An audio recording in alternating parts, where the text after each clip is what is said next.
Hi, my name is Pat, and this is my channel, Book Chat with Pat, and I'm glad that you're here. Today is Poetry Thursday. Now, during the course of this past week, several booktubers and I have been posting announcement videos about an upcoming reading adventure for the month of September called Octember in September, a reading event devoted to reading fiction and nonfiction about cephalopods. I thought that I might devote today's Poetry Thursday episode to some of the poetry written about cephalopods. Who knew there was so much literature, fiction, nonfiction, and poetry written about the octopus?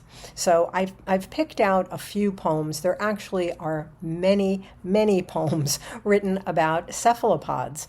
I just picked out a few that I'd like to share in today's Poetry Thursday episode. First, I'd like to read Marilyn Nelson's poem entitled Octopus Empire.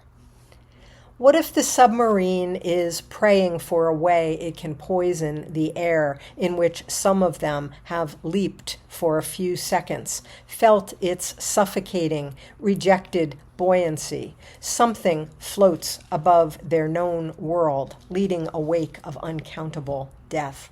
What if they organized into a rebellion?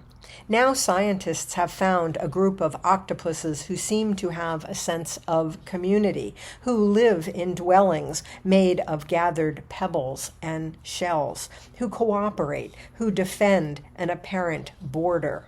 Perhaps they'll have a plan for the planet in a millennium or two after we're gone.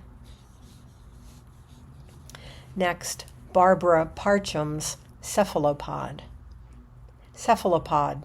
My arm in the tank up to my elbow, a sudden shock of cold, and then his tentacles are wrapping around my forearm, each suction cup operating independently, an alien intimacy, alarming at first, then oddly comforting, like wearing a thunder shirt during a storm.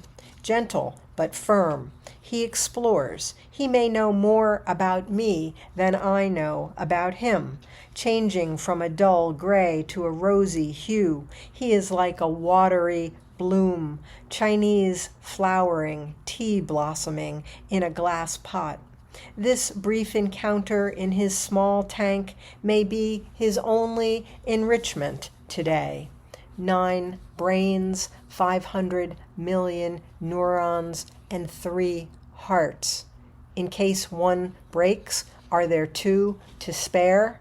The sea, only a block away, is thrumming on the shore of the bay.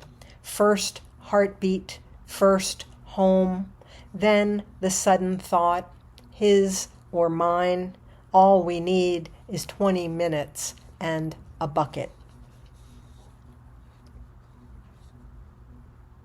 Next, an octopus picks litter at the end of the world by Bex Hainsworth. A serrated bottle cap, a triangle of green glass. These are unusual shells, strange, immortal tools that she collects during a morning's foraging.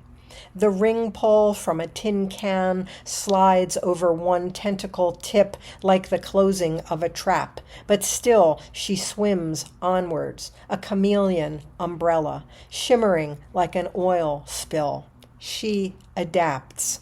This alien debris has bewildered her, fellow sand dwellers, but she is an architect, a pioneer. A cave of can, an inverted volleyball, is an ample bowl. Yet she is also a soothsayer, a creature of Cassandra. She senses the prickle of warmer water, the stirrings of a terrible future.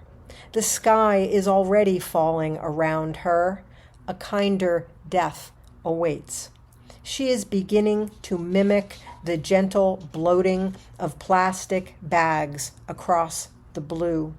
Soon she will retire to the darkness of a car tire, its black fraying edges floating like a shroud. Swelling with eggs, she will guard her nest, starving artist, sacrifice, prophet, martyr.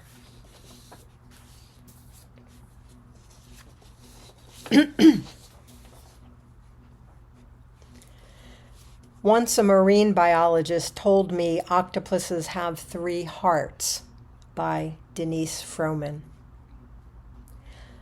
I wonder what I'd do with 8 arms, 2 eyes, and too many ways to give myself away. See, I only have 1 heart, and I know loving a woman can make you crawl out from under yourself or forget the kingdom that is your body. And what would you say, octopus? That you live knowing nobody can touch you more than you do already? That you can't punch anything underwater, so you might as well drape yourself around it, bring it right up to your mouth, let each suction cup kiss what it finds. That having this many hands means to hold everything at once, and nothing to hold you back. That when you split, you turn your blood blue and pour out more ocean. That you know heartbreak so well, you remove all your bones so nothing can kill you.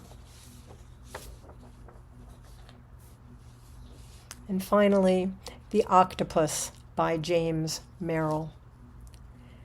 There are many monsters that a glassen surface restrains, and none more sinister than vision asleep in the eye's tight translucence.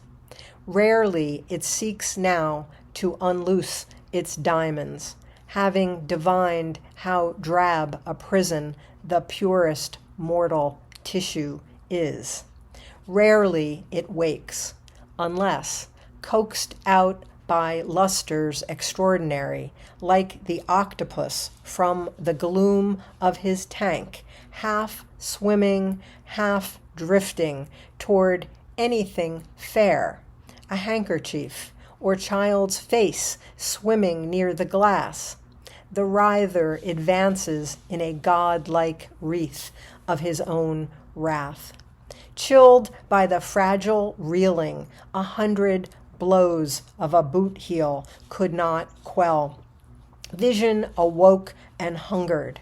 Percussive pulses where it clung to its cage brought close drums loud entrancement. Volutions of a Hindu dance. I am willing to undergo the volition and fervor of many flesh-like arms. Observe these in their holiness of indirection.